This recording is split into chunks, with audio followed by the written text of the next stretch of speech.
Well, we're not about replacing people. We're about providing, the automation of what are the insights, what is the clarity that an operator needs to understand how they can operate the best restaurant more efficiently.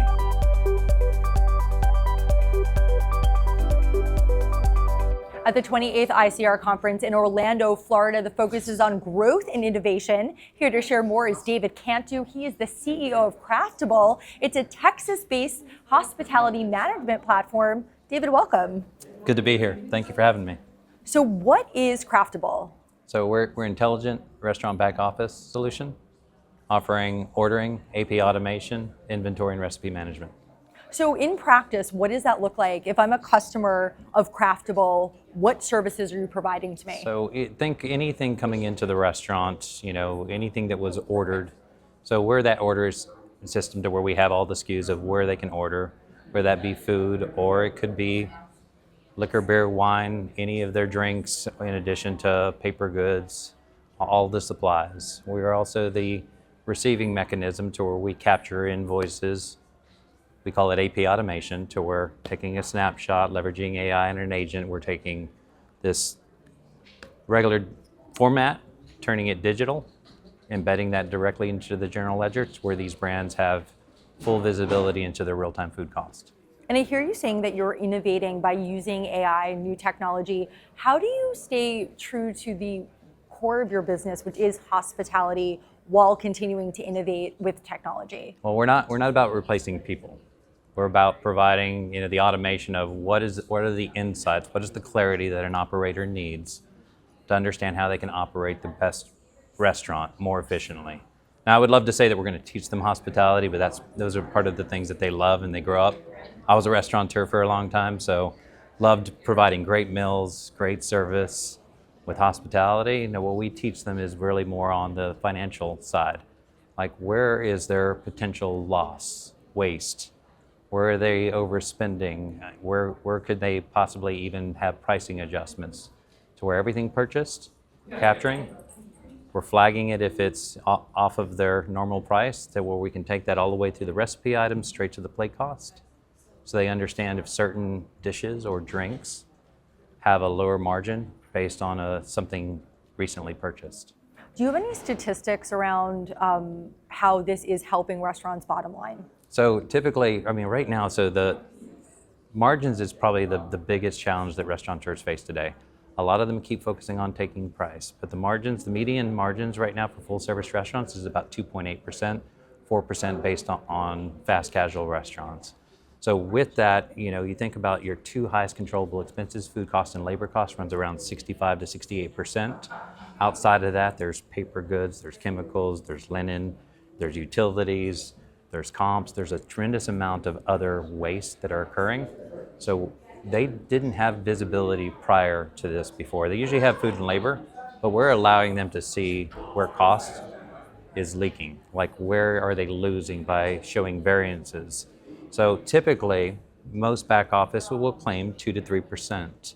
With us, because we're going beyond food and labor, our focus is on 3 to 5% savings that we're seeing most of these restaurants. Now, it takes discipline and practice on, how they manage the day-to-day, but we give them the tools, we give them the insights of what they need to understand where that focus or where that leakage is, whether it be Tito's vodka or ribeyes, where they understand where they may be losing on a specific item. They may be walking out the door or may be wasted due to spoilage by over-ordering.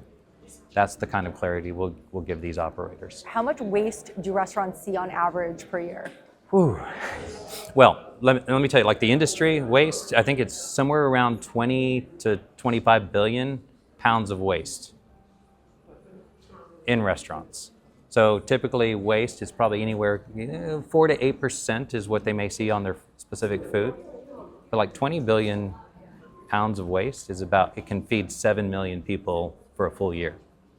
So waste is pretty dramatic through the restaurant. Again, this is over ordering, over portioning, things that, just end up in the trash.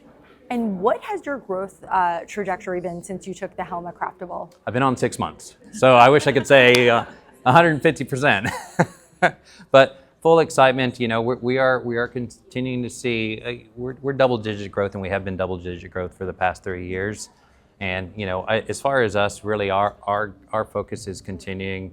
We're not just in restaurants in the restaurant industry. We're in restaurants and hotels, but we're also supporting hotels' entire procurement to pay. So it's the two industries we're serving. But we are private. I can tell you that we're pleased on where we're growing, but we still have a lot more room to grow. And what is your hope for the growth trajectory for 2026, and how do you plan to get there? This for us. We are known for, I would say, these really chef-inspired, chef-driven, high culinary, high mixology type brands. We're really focused on taking this up market to more of the single brand, multi-unit chains. Mo Bettas is a customer of ours. Savory Fund. We work with all of their brands in restaurants. We're looking for that high growth. So I would say even specialty side, we're doing a lot of work with some great coffee companies out there. We're really focused on growth brands that see innovation as the next frontier because they want to install a technology and not think about it. They just want to scale and grow. We want to be that partner with them. So we're pretty bullish about this year. There's a lot of innovation and development as we think of the entire workflow from procurement to pay, and we're implementing that throughout the course of the next 4 quarters in our roadmap. And how do you differentiate yourself from other similar platforms?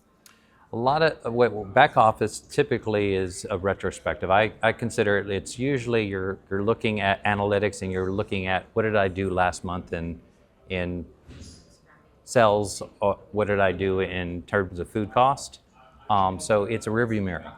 The way I look at us, we're more like a GPS of what's coming ahead, what you need to be aware of. So we're giving greater visibility so they can make intelligent decisions knowing what's ahead versus trying to say, what was our food cost? Because when it's 30 days later and you're trying to figure it out, it's hard for you to go back and figure out what specifically you need to adjust. Where's their waste? Where's their leakage? Is it on the food side? Is it on the bev side? Is it on linens, utilities? Those are the things we want instant, real-time, closed loop, decisions made, adjustments made. So you're helping your clients be proactive rather than reactive. Absolutely. What restaurateurs, they're busy. They have to make 1,000 decisions in a day. And they don't have time to sit in an office, go and review analytics. Corporate office doesn't have time to sit on a phone call or drop them an email. They're on the go. They need to understand what's in my cooler, what am I going to run out of, what do I need to order for tomorrow, what waste do I have. Those are the things that we are there to make their job easier so they can focus on what they really care about, serving guests and hopefully getting them to come back again and again. And practically speaking, what is the platform like? What can people do on it? They can forecast their sales trend. They can order what they need to order, not what they'd like to order. A lot of times managers, I always kind of think of it like a blank check. If I have the ability to run a kitchen and I can determine where I want to go without really understanding how to negotiate, you really don't know the impact that has with your plate cost. Usually that's a 3-month research to try and figure it out, but every invoice that comes in, price is fluctuating and changing. Commodity prices have changed based on supply chain, based on labor, based on economic conditions, where we've seen, anything from the egg prices going up from the avian flu, from not having enough produced. So those are the things they're not aware of. So today, those are all the things that they can do. Order, capture invoice, immediate, not having to do manual entry at the end of the night, and have greater visibility into what's on hand and what they may run out of. Have you seen inflation impact the bottom line of restaurateurs? Yes, I have. Because here's what they do. It's like, so I spent 3 years at Black Box Intelligence, and all the data showed us that a lot of brands were taking price because they had to. There was wage inflation. There was obviously, inflation, commodity prices have gone up. So everybody's continued to take, I think it's probably around 30% price increase over the past 5 years since the pandemic. Now, there's only so much to where that price, while you may see sales go up, traffic has continued to decline. Traffic has continued to decline since 2016, 2%. So could you imagine that the only way to capture, margins or top line sales, you got to do one of two things. You got to either raise price, or you got to find ways to be more profitable. The brands that have figured it out, and you might find some of the best brands. I always follow like Darden or Texas Roadhouse. You know, they have strong financial acumen within their leadership. They're not the ones that are taking price a lot of the times.